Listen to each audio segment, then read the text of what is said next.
Hello friends, and welcome to Escaping the Mouse with your host, me, Breck Roll. Alright, I got another dead battery that I need to deal with. Last time, you'll recall, we had a problem with the car battery. Now I got a problem with the battery in the riding mower. Haven't used the mower in a while because basically once it starts getting cold, the lawns kind of go into a hibernation state, for lack of a better term. They kind of die and it all turns brown on the surface, but it stays alive underneath. And when it gets really cold, that's what happens. But what I do sometimes do is use the lawnmower during the winter because there's a lot of trees in the area, and when those trees get cold, they drop their leaves. And these aren't little teeny tiny trees. Many of them are half a century or more older, and there's an enormous amount of leaves. Plus the fact when the wind blows up, all your neighbors' leaves end up in your yard. And so I'll often use the lawnmower more as a vacuum to kind of pick up those leaves and put them in the bags so that I can easily throw them away.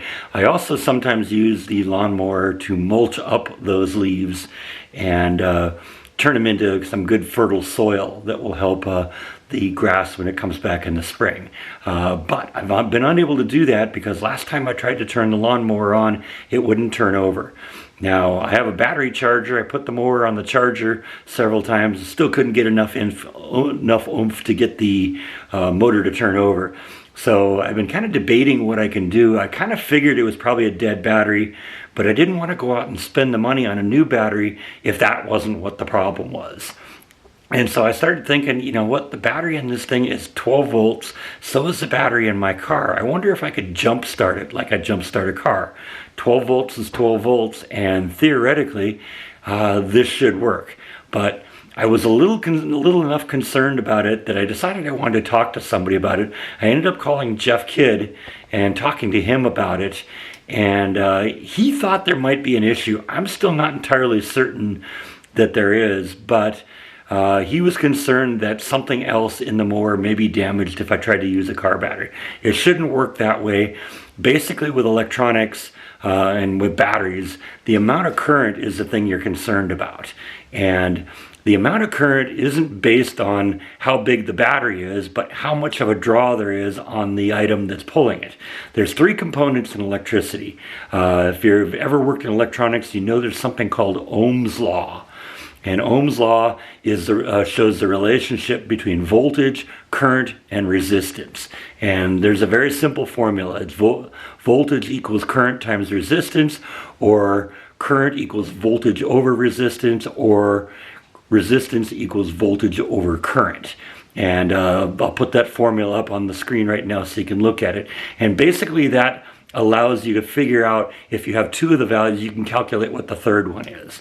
Now, the voltage, we know that is 12 volts. It's 12 volts on the car battery. It's 12 volts on the lawnmower battery.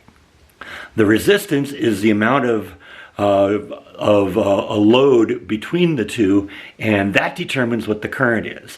Now, the load in this case, in the case of the lawnmower, is the starter motor.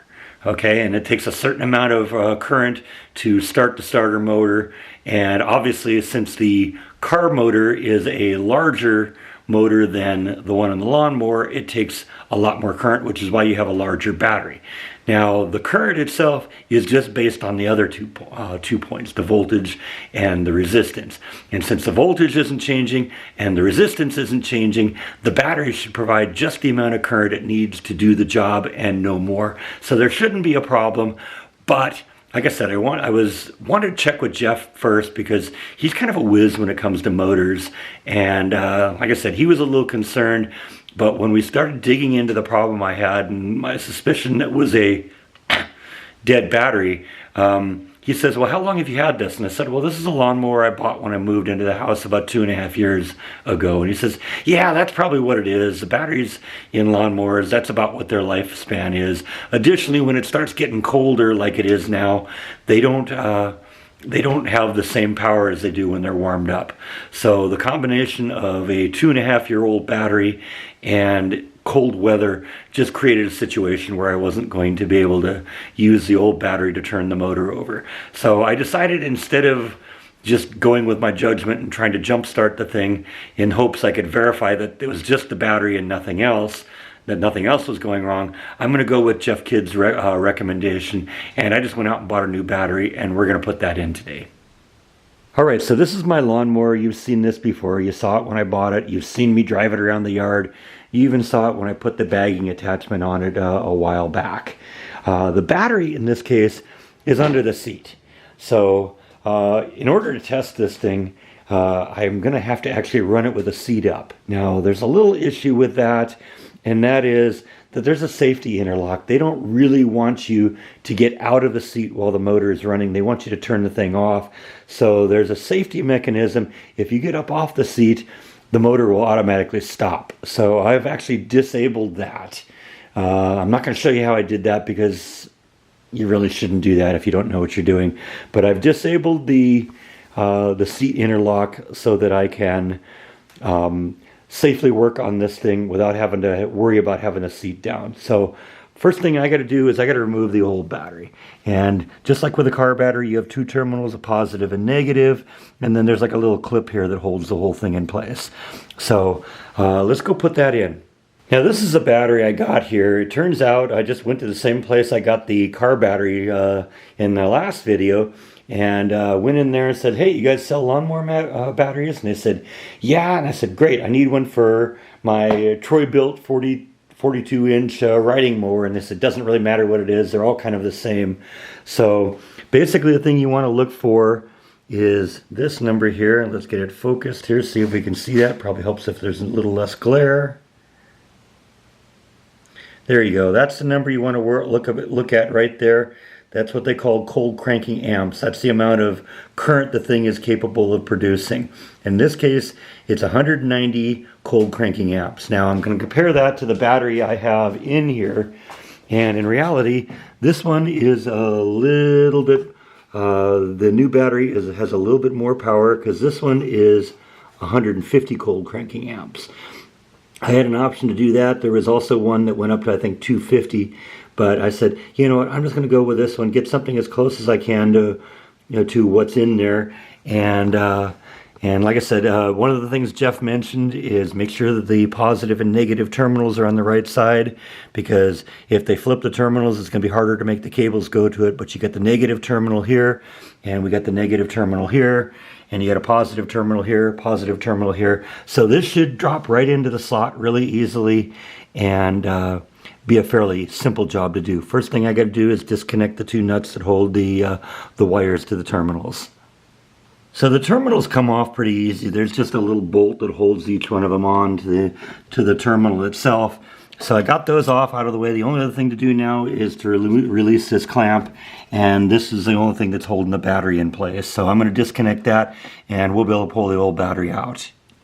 So there we go. We got the old battery out. The clamp came off pretty easily. I just used a little screwdriver to unhook it from the chassis itself. And once that was loose, the battery just lifted right out. Now we just got to put the other one in. There we go. We got the new battery in. Let's see if I can get the clamp reconnected here without having to use two hands. And I might not be able to, but I might also be able to, and I guess I did. So we got the clamp in. Now I'm just going to reconnect the wires to the terminals. Once again, the black wire to the negative terminal and the red wire to the positive terminal. They got a little terminal cap on here to kind of protect that, and that's so you don't accidentally short it out when you're transporting it around. If this thing falls over and you get a metal going between here and here, you're going to have a dead short on that battery. The battery will probably explode, and that's going to ruin your day. So there's a little safety thing on there just to make sure that doesn't happen. And we're going to leave that thing on there until we are actually ready to connect up the positive terminal. And there we go. New battery is installed. I'm going to put the plastic cap back on top here, because when I lower down the seat is made out of metal. The metal is attached to the chassis, and the chassis is attached to the ground. So if the seat actually got down and made contact with the terminal under there, you're going to have a bad day. So let's try this thing out. I'm going to see if I can start this baby up, and we're going to go from there. All right, drum roll, please.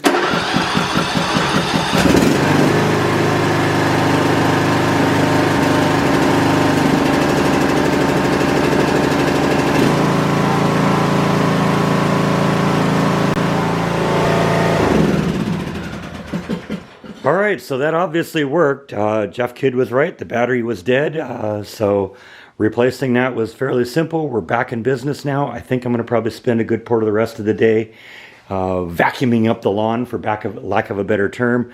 I got to do the same thing in the backyard, but I got a lot more leaves there, so I'll probably actually use the bagger attachment in the back and haul that stuff all out to the curb. But I'm going to mulch, I think, what's left of the leaves in the front yard. I've actually been in the front with a few times with a rake and gotten most of the leaves out of there. But I'm going to do the rest of it and kind of get everything finished off now using the mower. And like I said, I'll just mulch the rest of it and we'll be good to go. Now, just like with the car battery, I get a little bit of a refund if I return the old battery back.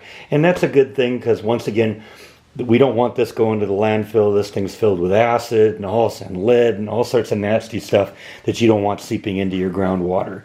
So we're going to bring that back, get a little bit of a refund from the company.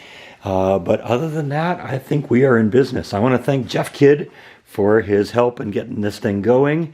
And I think that is all that I have for today. So thank you as always for watching, and I'll see you next time on Escaping the Mouse. Good night.